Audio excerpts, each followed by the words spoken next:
haremos una pausa para acabar con Neil Thompson y Pilar Larreamendi. Vale, gracias.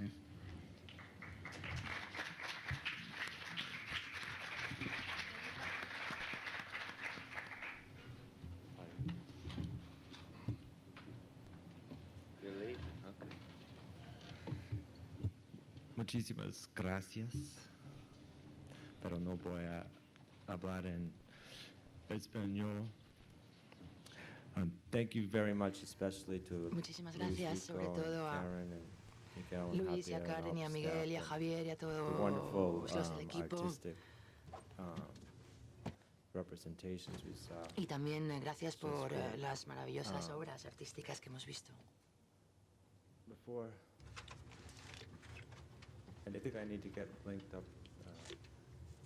Okay. Does that sound right? Is that okay there?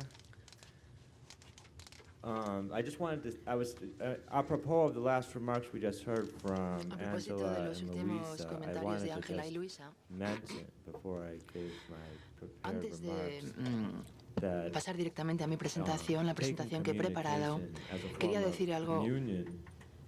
Considerar la comunicación como una comunión. Podríamos pensar que las últimas formas de comunicación en la Tierra, las más recientes o las definitivas, han sido la comunión entre diversos reinos de seres vivos, incluido, sin duda, el reino tecnológico. Aunque desde luego no forma parte de la filogenia tradicional que sigue la biología.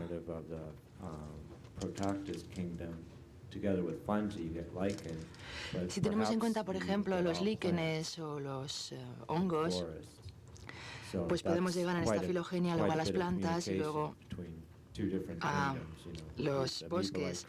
Muchísima comunicación entre dos reinos totalmente distintos.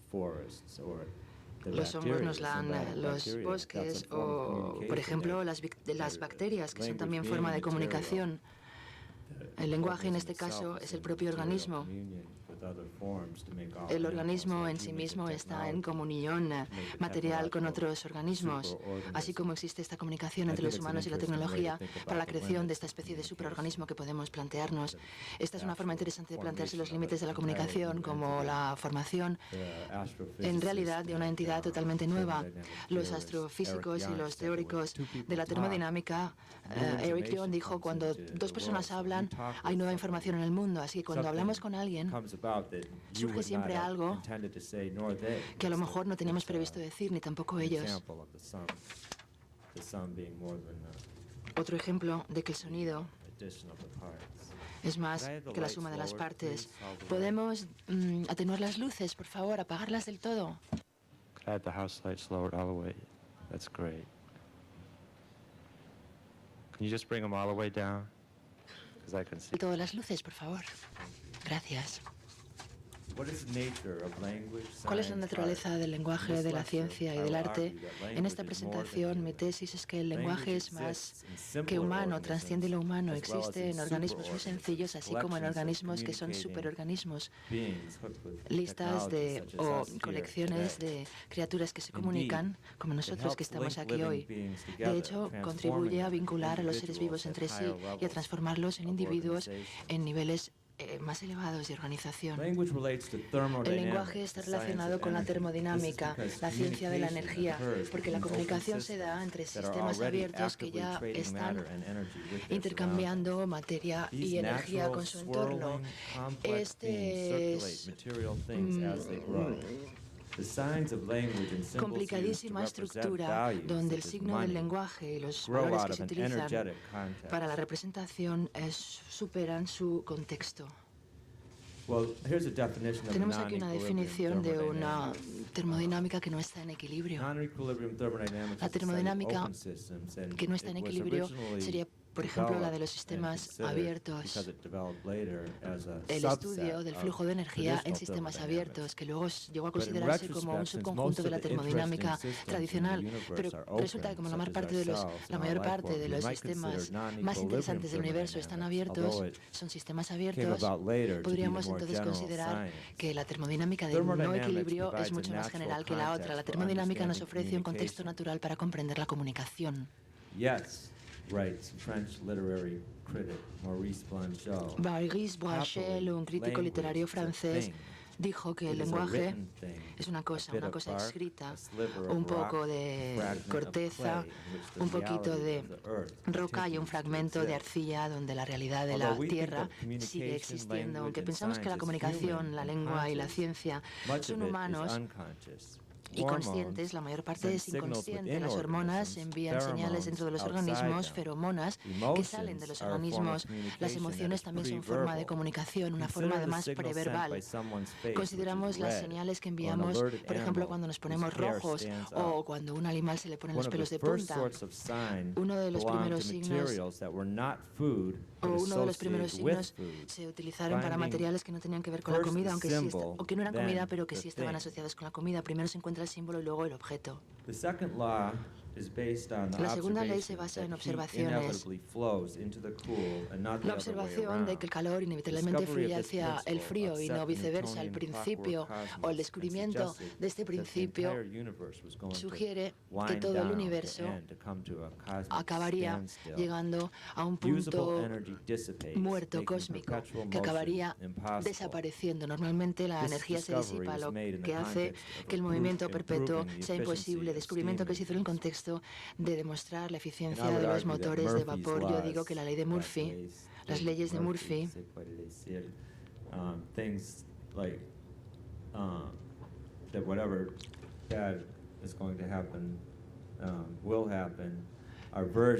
son versiones de la segunda ley de la termodinámica, descritas de forma bastante humorística. Si pensáis que las cosas ahora son un lío, lo único que tenéis que hacer es esperar. Luego tenemos el axioma de Robert. Lo único que existen son los errores. Pero ¿cómo se relaciona esta segunda ley con el lenguaje? La respuesta, en mi opinión, es una respuesta doble. Cuando Claude Shannon buscaba un término para describir una cantidad de su nueva teoría, el matemático Jan van Neumann sugirió que la entropía es la respuesta porque todo el mundo la utiliza, pero nadie sabe lo que significa. Debido a la similitud de la ecuación de la entropía y de la teoría de la comunicación y de la termodinámica, hay muchos que piensan que la termodinámica puede resumirse en los conceptos de la teoría de la información, cosa que no es correcta. Es cierto que la vida participa mucho tanto en el procesamiento de la información como en la transformación de la energía. Nosotros en nuestro nuevo libro pensamos o decimos que primero viene la función transformadora de la energía de la vida. Así que la vida está muy relacionada con el lenguaje. Los sistemas pueden mantenerse fuera del equilibrio mediante una circulación interna tanto como externa, puesto que siempre hay crecimiento y vida en la vida. La sociedad humana utiliza de la Tierra las cosas que necesita a medida que crece. Gracias a nuestros cerebros podemos programarnos para hacer nuevas tareas. Nuestra capacidad de lenguaje es enorme, pero el potencial de la ciencia para la ciencia surge en cuanto se satisfacen las necesidades energéticas en un organismo, lo cual crea deseo. Los organismos tienen que satisfacer continuamente sus necesidades para mantenerse fuera del punto de equilibrio de la homeostasis. Sin embargo, no infringen la segunda ley de la termodinámica. Es esencial darse cuenta de que los sistemas naturales complejos se les dan mucho mejor la segunda ley de la termodinámica, la producción de cosas aleatorias, que la primera. Aunque son complejas, son abiertas y tienen que seguir abiertas, produciendo calor y entropía para mantenerse y descubrir nuevas formas de creer. Cuando aumenta el nivel de complejidad, aumenta el nivel de residuos. El orden va mano a mano con el desorden, con el caos. Eric D. Schneider, que ha escrito este libro conmigo y es ecologista, es un científico desencantado con la ciencia y un activista en la ecología. Ha estudiado las intersecciones entre la termodinámica y la vida durante los últimos 20 años. Nos propone una versión de la segunda ley de la termodinámica, que es una ley general que se aplica tanto a sistemas abiertos como a sistemas herméticos, que son los que estudió originalmente la termodinámica. La versión de Eric de la segunda ley de la termodinámica es que la naturaleza odia los gradientes. Un gradiente es una diferencia entre dos magnitudes, temperatura, presión u otra unidad. Los sistemas complejos destruyen estas diferencias, estos gradientes. El oráculo de Delfos en Grecia, del siglo XI al IX a.C., Apolo, el rey de la música y de la verdad, fue adorado en este templo. Tiene una inscripción muy famosa: conócete a ti mismo. Tanto igual que el químico demuestra que la materia de la vida es algo especial y el astrofísico encuentra compuestos orgánicos en el espacio, nosotros vemos ahora que el proceso de la vida no es algo único. La vida es, a fin de cuentas, un sistema termodinámico. Nuestros pensamientos, comportamiento y comunicación están muy relacionados con la energía. Cuando nos comunicamos bien, por ejemplo, como hacen las abejas, cuando fabrican miel, ganamos con frecuencia una ventaja energética. Normalmente almacenamos información, pero de otros sistemas complejos. A pesar de nuestra evolución, reducir los gradientes, ese es el objetivo. Y en el caso de la vida, conservar la capacidad de hacerlo. La visión termodinámica en no equilibrio es una revolución copernicana. Las ciencias nos enseñan que no somos tan especiales, nos guste o no. No somos el centro del universo, ni somos el organismo más importante de la vida. En este planeta no estamos fabricados, no estamos compuestos de sustancias especiales y preciosas. Nos damos cuenta de que ni siquiera somos procesos únicos. Estamos orientados, como los demás organismos, a buscar fuentes de energía. Nada más que hay que fijarse en la política global para darse cuenta de la verdad de esta afirmación. En los comportamientos cíclicos son comunes a los que tienen sistemas compuestos. Una galaxia espiral como la Vía Láctea, la Vía Láctea desde dentro.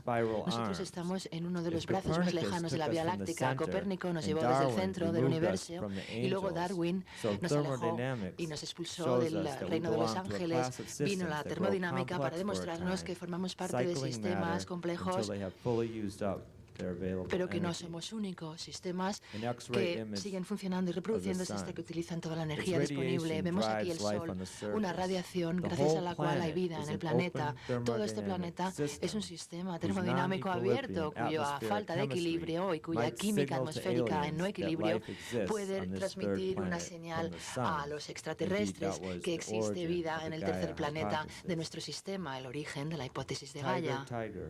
Tigre, tigre, Burning Bright, el poema de Burns. What immortal hand or eye could frame thy fearful symmetry? William Blake, cryptothermodynamicist, he also said, energy is hablaba eternal aquí de la delay. termodinámica y también dijo que la energía es un retraso eterno. El camino del exceso nos lleva al palacio de la sabiduría. Y la energía es la única vida. La necesidad de que los sistemas termodinámicos identifiquen las fuentes energéticas de las que dependen supone una selección para una mejor percepción. Los organismos que pueden huir ante la primera señal de peligro y que pueden encontrar su alimento no directamente, sino siguiendo pistas secundarias, evolucionan mejor. Lenguaje se difiere de lengua y no hay que hablar de esta diferencia. Samuel Pop nos dijo que cuando un perro nos mira y luego mira afuera, nos está hablando con sus ojos. Podríamos llamarlo ojo aje, en vez de lenguaje, que viene de lengua. Uno de los primeros signos de la vida fue un objeto termodinámico que hemos visto en la última transparencia al Sol, nuestra estrella. Los primeros años de la Tierra, con días de 5 horas y noches de 5 horas, con una rotación mucho más rápida que la actual, el Sol jugaba al escondite con las células que dependían de su vuelta para almacenar energía. El Sol, desde luego, es un objeto no tan oscuro del deseo. Antes de que existiera o antes de que existieran los humanos, muchísimas bacterias buscaban la luz. La termodinámica clásica es fruto de un deseo de mejorar el motor de vapor. Un físico francés dijo que la producción de calor no basta para que nazca esta potencia, para generar esta potencia. Tiene que ser frío, si no el calor sería inútil. Así que no hace falta, no basta con tener calor en una máquina de vapor, hace falta que exista un gradiente de temperatura. No solamente calor, sino calor y frío para que existiese un gradiente de temperatura. En retrospectiva, vemos ahora otra vez que la termodinámica clásica es un subconjunto de la termodinámica de no equilibrio que se promulgó muchos años después. Otro ejemplo de una complejidad. Estas células tienen el nombre de Henri Bénard, que en 1897 vio que en un revelado de una fotografía aparecían formas poligonales. Había hexágonos simétricos que surgían en ciertas condiciones fuera del caos. Esta es una mejor forma de disipar el calor. Resulta, es crucial saber que cuando pasamos de lo aleatorio a lo organizado, sube la producción de entropía. Los sistemas más complejos en organización se les da mucho mejor, y esto es sorprendente, producir el caos atómico. Todo esto que tiene flecos de aluminio y fotografiados con una exposición de 10 segundos, podemos ver los sellos individuales, cómo forman las estructuras más grandes, una naturaleza formada y que se solapa con la función de los complejos sistémicos y que es termodinámica para reducir el gradiente. Cuando los miembros de las especies se comunican entre sí a través de la vocalización, pueden ayudarse a sobrevivir unos a otros para persistir como sistema termodinámico. Verbets contienen esta causa para que las serpientes, las vacas y los águilas intercambian comunicación sobre las fuentes de comida y se imitan los unos a los otros, y que pueden reunirse en grupos el doble de grandes que el doble de las ciudades más grandes europeas. Las ovejas no solo encuentran la miel el doble de deprisa, sino que además hacen cálculos en cuanto a dónde estará al día siguiente antes de que los investigadores la sitúen. Los elefantes que se han cazado casi hasta extinguirlos se alimentan por la noche y mantienen sus hábitos de alimentarse por la noche hacia la siguiente generación, incluso cuando han parado de ser cazados. El cerebro expansiona la capacidad de expansión de la señal termodinámica, pero la señal es inherente en los sistemas complejos porque tienen que reconocerse, aunque sea de forma inconsciente, los gradientes que buscan y que les mantienen. Los tornados tan hermosos y tan hermosos reducen los gradientes del aire, y esa es su función, por eso existe. La naturaleza aborrece el gradiente, y siempre que sea posible, sin manos y cerebros, establece procesos cíclicos para deshacerse de ellos. Cuando estudiamos la naturaleza vemos estructuras como cosas completas y materia como es una materia que disipa los gradientes. El padre de la termodinámica de no equilibrio, llama la atención en cuanto a las partes de este sistema parece que se comunican entre sí. Este gradiente químico que reduce los sistemas se llama una reacción Belousov-Bastinsky. La reacción última es la oxidación del ácido cítrico por el potasio, bromuro de potasio. Estos productos químicos utilizan un gradiente, el mismo que hace que tengan potencia nuestras células cerebrales, y los gradientes se reducen en ondas a medida que trabajan a través de los exones, dando cargas eléctricas a través de las membranas. Construyendo estos gradientes requiere alimento, azúcar en el cerebro que se oxida. La necesidad de recoger estos gradientes es por los que tenemos hambre, incluso cuando no hacemos grandes cosas. Cuando estamos estudiando, los químicos en la Universidad de Georgetown, en la escuela de Joshua, nos habla del tiempo en que estaba en un ascensor cuando volvía de dar una conferencia sobre las reacciones de Bigis. Se reunió con él un sacerdote antes de que los El sacerdote preguntó, ¿están vivos? Preguntó el sacerdote, tanto como usted, padre, dijo el profesor Early. Estas reacciones se metabolizan, pero no se reproducen.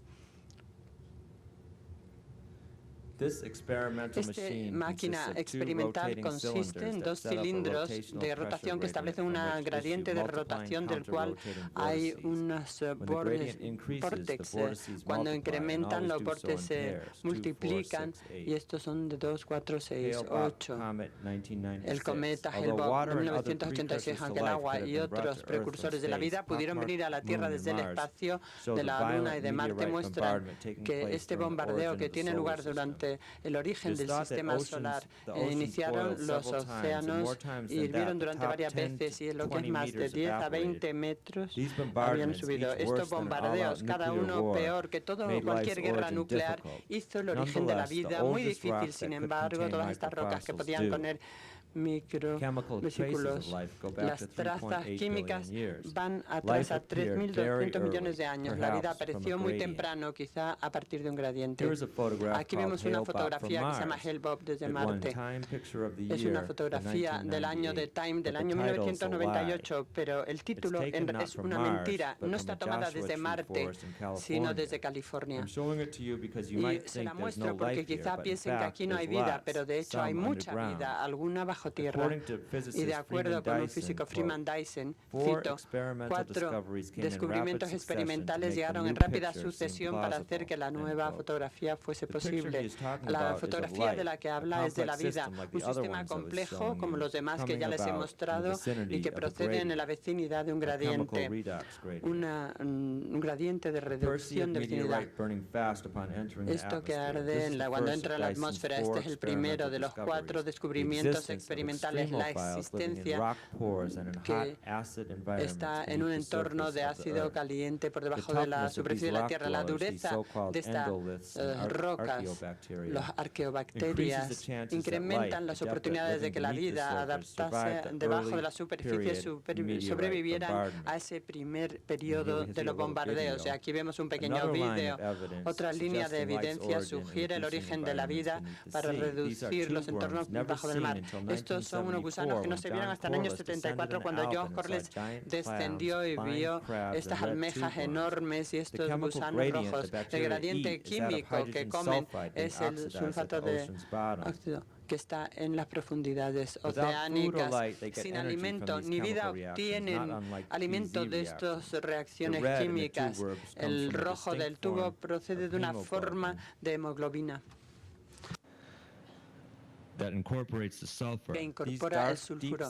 Estos ecosistemas de las profundidades marinas producen un entorno rico en hidrógeno que quizás no estuviera disponible en la superficie de la vida. Aquí hay otra línea, una segunda línea de bajo mar que producir aminoácidos y otros compuestos orgánicos sin ser oxidados, como hubiera podido ocurrir en la superficie de la Tierra. Un tercer descubrimiento es un fenómeno de vida observado en un laboratorio cuando el agua caliente saturada con sulfato de hierro se mete en un entorno de agua fría. El sulfato se precipita como membrana y forman burbujas. Las burbujas parecen precursores de células vivas, absorben moléculas orgánicas de la solución y el complejo captan una variedad de reacciones químicas en la superficie.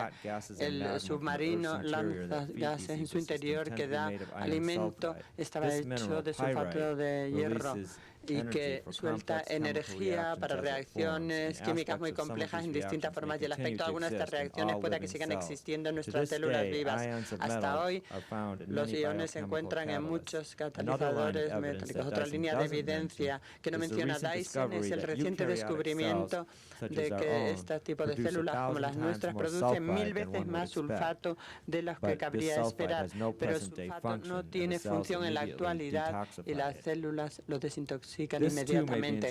Estos dos se pueden interpretar como más testimonios para el gradiente de la vida en su origen en entornos extremos.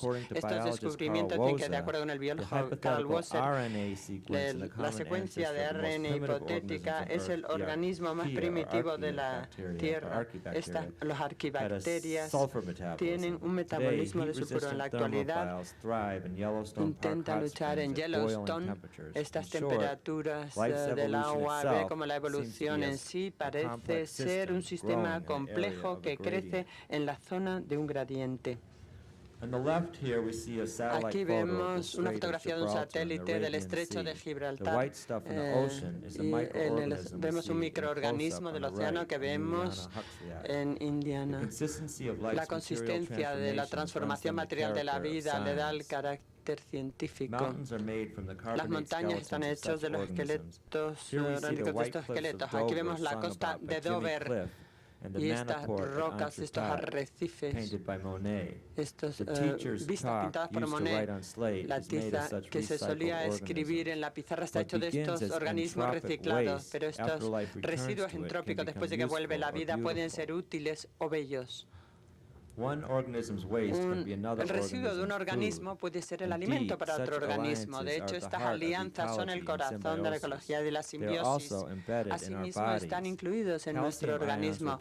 El hierro de calcio son necesarios para nuestros ancestros. El calcio tenía que salir de la célula en algunos casos. A medida que el organismo se sexuaba y multicelulares, el calcio se almacenaba para hacer conchas o hueso, infraestructuras o casas a través de estos residuos termodinámicos. El dibujo de Dalí nos muestra la economía natural a la inversa, volviendo a las mujeres a calcio. El arte es una comunicación abierta a medida que la vida tiene esquemas materiales en sus asociaciones y crea nuevos esquemas en su economía circular.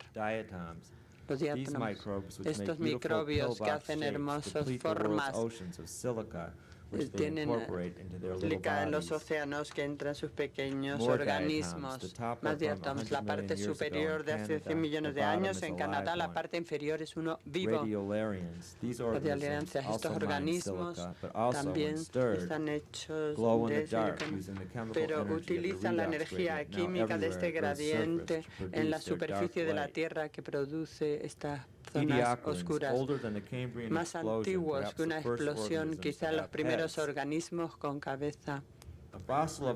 Un fósil de uno de ellos, de Namibia. Los animales no solo se devoran entre sí la carne es el nombre de ese gradiente, pero la inteligencia que permite a nuestras especies cazar y modelar, además, el escapar, es que vemos, que sabemos que tenemos que morir e imaginar que no vamos a morir. El lenguaje que utiliza nuestra especie para comunicarse entre sí, también las utilizamos en nosotros mismos, dándonos un monólogo interno y un índice de conciencia, un detalle del jardín de aquí en el Museo del Prado. La inocencia perdida, la energía fluye y lleva a los ciclos, y a medida que estudiamos la ciencia de los gradientes nos damos cuenta que estamos entre estos ciclos. Esto nos lleva a la autodecepción, a lo que Heidegger, siguiendo a Nietzsche, llama el actor que se olvida de que lo es. La ciencia es prilingüística. Aquí vemos un reptil, cómo se abanica. Estos con frecuencia se ponen uno al lado de otro para aparentar ser mayores. Un reptil, como nuestros ancestros, no podía distinguir entre el tamaño real de lo que es grande y el aspecto de lo grande, y por tanto tenían la intención de mostrarse como grande. Un pájaro fósil, elegían plumas, etcétera, para evitar la insolación y para poder volar, pero uno sería un enfoque sexual, como vemos en la actualidad. Vemos las grandes sombras que podían emitir, asustando a los animales más pequeños, haciéndoles pensar que eran más grandes de lo que realmente hechas. Esta publicidad negativa, tan primitiva, dependía del reconocimiento de las señales que toman una parte como el todo. Las señales corporales y los comportamientos también existen en los primates. Aquí observamos un mandril macho, pero los chimpancés femeninos son sus parientes, se convirtieron en rosas, etc. Y durante este tiempo las hembras son muy promiscuas. Nosotros estuvimos cerca, intentan formar parejas, pero la mujer del vestido rojo, la prostituta, lleva bragas rojas y un carmín de color muy rojo. Es una publicidad de fertilidad sexual en nuestra línea. Esto es un mandril macho. el que vemos en la imagen. Y ahora, en cuanto al futuro del lenguaje, supongo que el anterior era el masculino y supongamos que es el femenino. Pensamos en el lenguaje como humano y hablado. Sin embargo, los chimpancés y los investigadores del chimpancé han descubierto que cuando un chimpancé hace una llamada a través de un tinte, el otro comprende su llamada. Esto sugiere el nombre, el origen del nombre y de la vocalización con un individuo concreto en un entorno social muy fuerte. El lenguaje en su forma general como punto de referencia y asociación es endémico para percibir la dependencia de estos seres que dependen de los gradientes. Aquí vemos cómo será el futuro del lenguaje humano, el retorno a los jeroglíficos en la era digital. Las caras felices y este tipo de iconos significan las emociones tan importantes en la comunicación de nuestra especie cuando se comunicaban cara a cara, pero que tienden a desaparecer dados los ordenadores, el teléfono móvil y otras tecnologías. Observen que los nuevos signos siguen considerando los antiguos y los temas termodinámicos de comida y sexo. La comida nos mantiene como sistemas de no equilibrio en la actual generación y el sexo es un medio por el cual nos escapamos de lo inevitable, el desgaste, para repetir una forma en las generaciones futuras. Muchas gracias por su atención.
Solar energy is the gradient of life ¿Energía today? solar es un gradiente en la actualidad? Shortly. Solar La energy energía is the solar gradient es of el life gradiente today. de la vida en la actualidad. Sí, en la superficie de la Tierra, lo que ocurre con este gradiente es que si la vida evolucionase de acuerdo con todo este escenario termodinámico, con un gradiente va en los océanos, se expandiese y mutase aprovechando el gradiente solar con las bacterias y luego construiría el oxígeno en la atmósfera que originalmente era un residuo entrópico, ahora da potencia a la superficie que depende del gradiente solar en fotosíntesis o este gradiente tal y como lo observamos en la vida animal.